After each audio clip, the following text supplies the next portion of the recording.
Welcome to TwinSpeak. We are twins and we are about to speak on tips and tricks on how to travel Malaysia.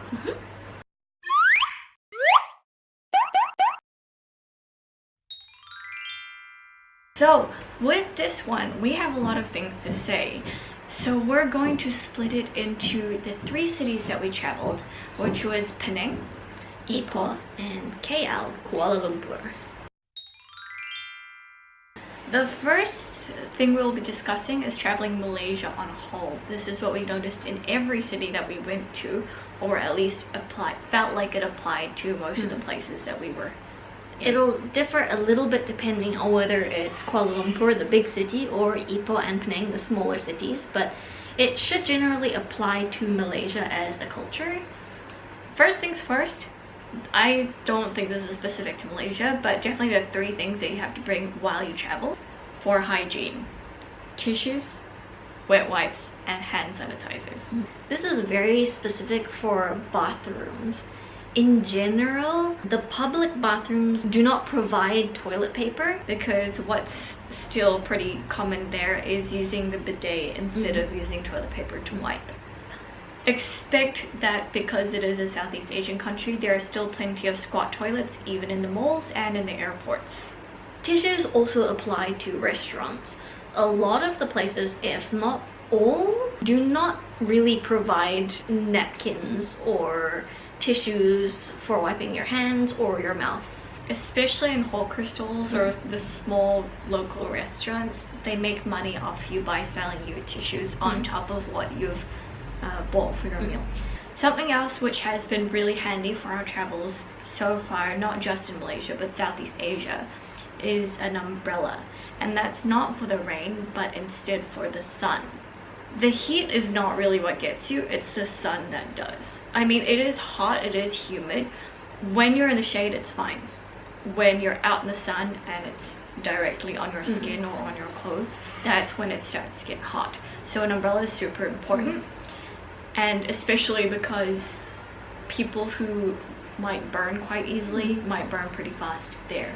We actually weren't in the sun for all that long, and I have this very distinct tan line which I will not reveal on camera. So I have a tiny bit of skin exposed around my ankle and there's a very distinct brown line. In terms of the rain, if it does rain, it'll only happen for an hour. You'll still want to use the umbrella in case it does. Just bring the umbrella, bring a small pocket umbrella, and you'll appreciate it no matter what the weather is. Actually, you don't even need to bring one. You could just buy one. They're everywhere. You can buy them in convenience stores and they're fairly cheap. Because, especially in the smaller cities like Penang and Georgetown, the public transport's not amazing. We would highly recommend using Grab. And I'm pretty sure a lot of people have mentioned this often if you're talking about Southeast Asian countries. We found Grab to be exceptionally cheap. The base price is 4 ringgit. You do not need to wait long for one at all. A couple of minutes at most.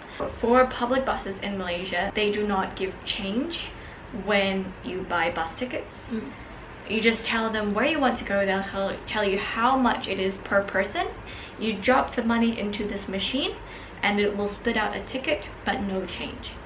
So it's best to keep a lot of small change if you are happy to just take the bus. A lot of people speak English. English is one of the common languages of Malaysia, including Bahasa Melayu, Mandarin, Cantonese, Tamil. A few of the local Indian communities have their own languages, of course. So everyone will speak a combination of languages. But in general, it's pretty easy to communicate. Their English may not be perfect or super fluent, but it will be enough to communicate. Next thing we would like to mention is supermarkets and convenience stores. Once more, this is applicable more to the smaller cities like Ipoh and Penang rather than the very central Kuala Lumpur area. There are some 7-Elevens around. They're just not as fully stocked as you might expect, I don't know, Singapore to be. The convenience stores are a little more expensive than, say, a supermarket, but yeah, it's not too expensive. It's just a small hike in price, but really not noticeable. if you just buy 1 or 2 things at a time. Supermarkets tend to only be found in large shopping malls, and you'll probably have to do some research as to whether there are any in the area that you're staying at. And even then, it might be pretty hard to find if it's at the basement floor of a shopping mall. Again, that's mostly in smaller cities. But otherwise, I think a lot of locals still depend on smaller grocers which sell bread and fruit. Next is in terms of coffee shops, hawker centers, and local restaurants. On Google, you'll find that a lot of establishments are listed as coffee shops or restaurants. And in Malay, it would be kedai kopi or restoran. But it's not the big fancy coffee shops or restaurants that Westerners are probably used to. It tends to be an established drink stall with hawkers operating out of the same location. So this would be what Westerners might consider hawker centers or food courts rather than a restaurant. If you do walk into something like one of these places, you're likely to go to each food stall and order individually from them. You place your order, they bring the food to you, and you pay when the food comes. And as you sit down, a person will come up to you and ask whether you want to order a drink. And in terms of politeness, we feel like it's necessary to order a drink per person. They're not that expensive, and I think the establishment itself is actually run by the drink station. Just get yourself a drink. Try a local drink like white coffee or fresh fruit juice. These are at least in the small establishments. Of course, not the big restaurants like, I don't know, hotel restaurants or fast food chains, but these sort of local establishments. We do find that a lot of places are only open for a few hours a day. Something like 6 hours would be an average opening time. Pretty much for every 1 store that was open, there were 3 that were closed. If you do want to go to a very specific restaurant, just check to make sure it's open on the day that you want to go and on the time you want to go. So this is more applicable to smaller cities again, like Penang and Ipoh. In Kuala Lumpur, especially the bigger restaurants, will be open like 12 hours a day. So that being said, there is always some food around. Speaking of food, the famous ones and the not so famous ones, which one to choose? That's a really hard question. We've made videos in which we go to very specific restaurants, which we list the names of. In some cases, actually, we do go to different restaurants to eat the same food for a variety of reasons, such as we get invited out by friends, or we just want a quick meal and we don't want to film it because we're too tired. And in pretty much all of the cases, the food that we've had at the not famous stalls have been as good, or in some cases even better than the famous ones. And we will absolutely not name which stalls they are. In any case, whatever you feel like having, just give it a go. Also, ask your host, ask your Grab driver even. Yeah, everyone will generally have their own opinions on where to eat, but I don't think you will tend to go wrong as long as you have someone to recommend you a place. Generally, if you don't have a comparison, you'll never know. You'll only have eaten it once. As long as you see locals eating there and you want to give it a go, just give it a go. Penang. Mostly in the Georgetown, the pointy Georgetown bit. We were very situated in probably the most touristy area in Penang. Near Little India, yeah. It was very crowded. You can tell it's a very touristy city. We stopped off at a tourist information center.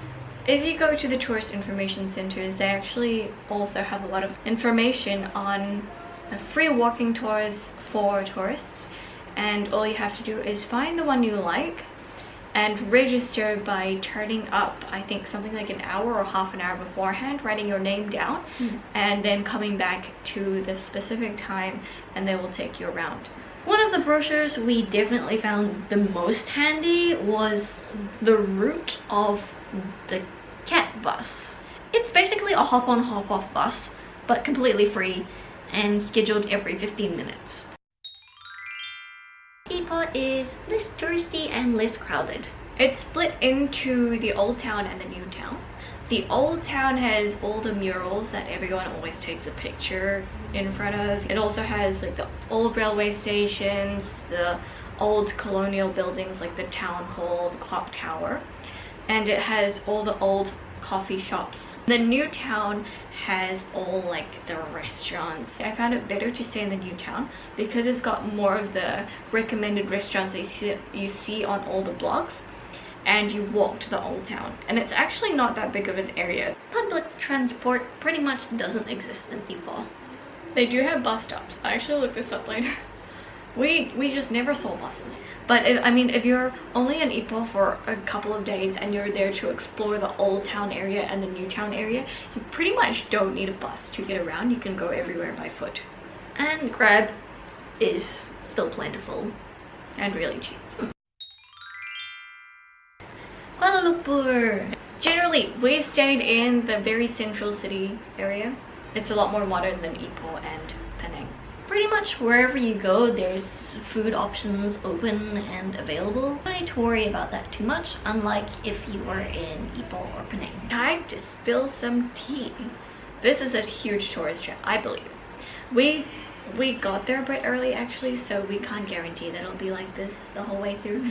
But Jalan Alor, the night market that all the tourists go to, I believe it is a tourist trap, and it is not worth going to. We only went there when it was just setting up, so we can't make any promises, but the few stalls that were already open had quite high prices listed out the front of it. For example, we did a video on the Jalan Tar night market. We got the mango shake for 5 ringgit, and I believe in Jalan Alor I saw it for 12. They know that some tourists are willing to pay that much, so they do jack up the price for it. There are a lot of night markets sprinkled around KL, so if you're somewhere which does have one, definitely recommend to go there because they're interesting, they're very vibrant, and they're generally clean for the most part. Transport. They have a pretty good train system running throughout central KL. It was pretty reliable. The trains would run every approximately 10 minutes. You can buy a cashless card when you get to KL. I believe they sell them at the airport and at most major train stations. They cost 20 ringgit, and 10 is for the card, 10 is for credit. So you have 10 ringgit stored in the card when you start. I think it's handy if you're there for longer than a week, but you only tend to save 20 cent to 1 ringgit per ride. So if you're not going to a lot of places all the time, it's not really worth it. Or you could just do one-off rides every time. You can go up to one of the electronic ticket counters. You look on the map, you pick the one, you pick however many people are going, and then you pay. And instead of giving, say, a paper ticket or a card, you get a little plastic coin. You'll just tag on as per usual like everyone else does, but as you exit on your way out, slot the coin in to return it at the gate. Each ride is only about 1.5 to 3 ringgit, so it's really cheap to take a train anywhere. Getting to the airport in KL.